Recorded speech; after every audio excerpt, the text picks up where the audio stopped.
Students, चलिए अगले topic को हम देखते हैं। तो अगला टॉपिक हमारा क्या है? सहलग्नता तथा जीनी विनिमय। सहलग्नता का मतलब जनरली क्या होता है कि जो गुणसूत्र होते हैं, तो गुणसूत्र पर बहुत सारे जीन्स ऐसे होते हैं जो कभी भी पृथक नहीं होते हैं और ये गुणसूत्र के साथ ही वंशागत होते रहते हैं। तो इस प्रक्रिया को हम क्या कहते हैं? सहलग्नता कहते हैं। दूसरा हमारा जो टॉपिक है जीनी विनिमय। तो जीनी विनिमय के अंतर्गत हम देख लेते हैं डायग्राम से पहले। जैसे आपने पढ़ा होगा या देखा होगा कि ये जो है हमारा एक क्रोमोसोम होता है, ठीक। अब क्रोमोसोम दो तरीके की पेयरिंग करते हैं। एक होमोलोगस क्रोमोसोम की जो है पेयरिंग होती है, यानी समजात गुणसूत्रों की जो है पेयरिंग होती है। जैसे कि अगली प्रोसेस में हम यहाँ पर दिखाई दे रहे हैं। ये क्या है?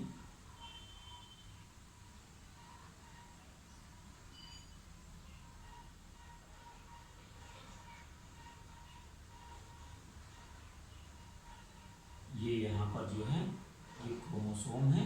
एक क्रोमोसोम ये है और दूसरा क्रोमोसोम यहाँ पर हम इस तरीके से बना दे रहे हैं।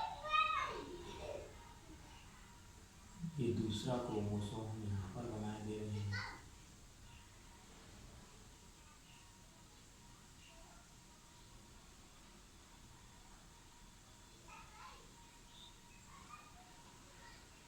ठीक, इस तरीके से दूसरा क्रोमोसोम बना लिया है। ये पहला क्रोमोसोम है और ये दूसरा क्रोमोसोम है। यहाँ पर जो इनके क्रोमैटिड्स, इनको हम कहते हैं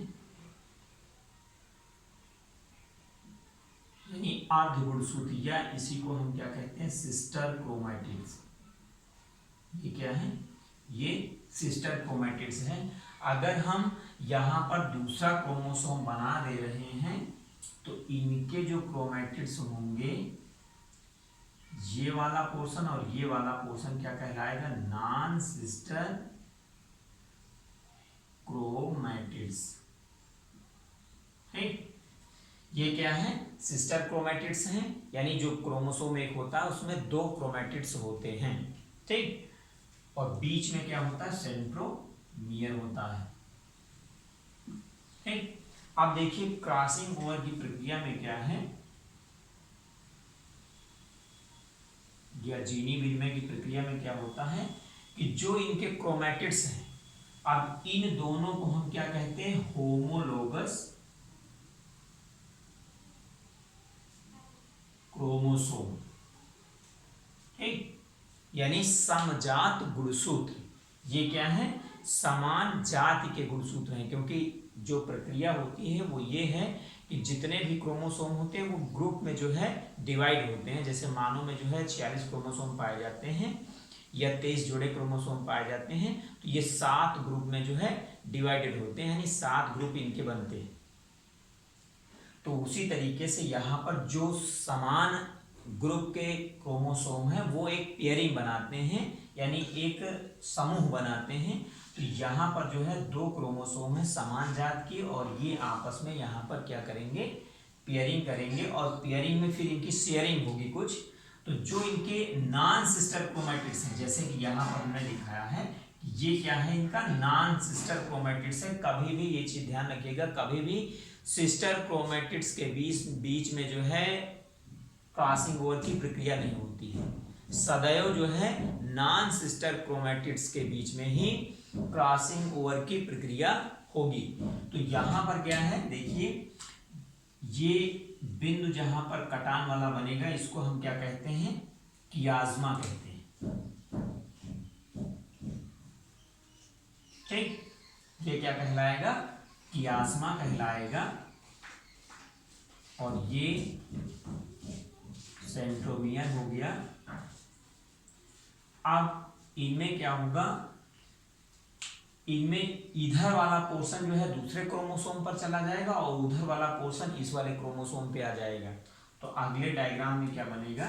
इस तरीके से संरचना कुछ बन जाएगी।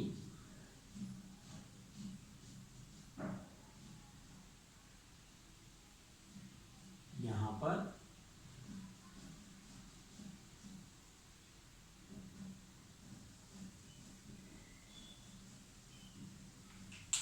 यानी उधर ब्लैक वाले से बनाया गया था, तो ब्लैक वाला पोर्शन इसमें आ गया कुछ और इधर वाला पोर्शन उसमें चला गया। अब दूसरे वाले में क्या है, इधर वाले जो हमारा ये क्रोमोसोम था दूसरा वाला यहाँ पर भी उसी तरीके से एक्सचेंज हो गया मटेरियल।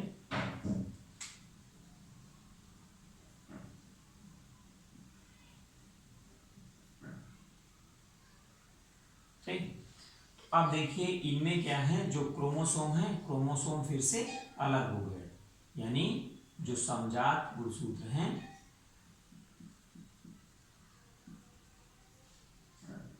इनमें जो यहाँ पर जंक्शन बना था आपस में कटान वाला कियाज्मा के जगह से जो है ये खंड अलग अलग हो जाते हैं, यानी एक क्रोमोसोम का जो है कुछ पोर्शन जो है दूसरे क्रोमोसोम पे चला जाता है और दूसरे क्रोमोसोम का कुछ पोर्शन जो है पहले वाले क्रोमोसोम पे चला आता है। तो इस प्रक्रिया को हम क्या कहते हैं, क्रॉसिंग ओवर की प्रक्रिया कहते हैं। अब देखिए यहाँ पर वेरिएशन कहाँ पर आ गया है, वेरिएशन यहाँ पर ये आया है कि देखिए यहाँ पर जो है जो क्रोमोसोम का कुछ पोर्शन आया है दूसरे वाले क्रोमोसोम से, तो ये अलग तरीके का होगा क्योंकि हर एक जो है क्रोमोसोम का अलग अलग लक्षण होता है और अलग अलग उसमें जो है जीनों की संख्या होती है और अलग तरीके से उसमें वो जीन जो है एक्सिबिट होते हैं, यानी जो है अपने कैरेक्टर को जो है प्रदर्शित करते हैं। तो जो इस क्रोमोसोम का पोर्शन इसमें आया है और इस वाले क्रोमोसोम का पोर्शन इसमें गया है, तो इसके कारण यहाँ पर जो है वंशावली में जो है वेरिएशंस आती हैं।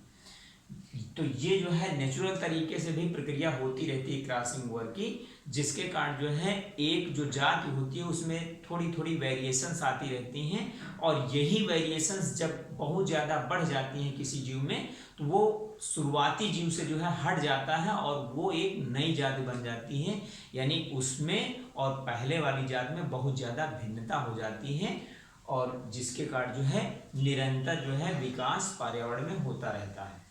तो ये प्रक्रिया होती है क्रॉसिंग ओवर की।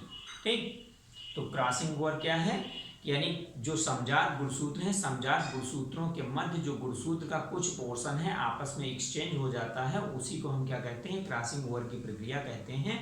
और इस प्रक्रिया के तहत ही जो है जितनी भी जातियां हैं उनमें वेरिएशंस बना रहता है।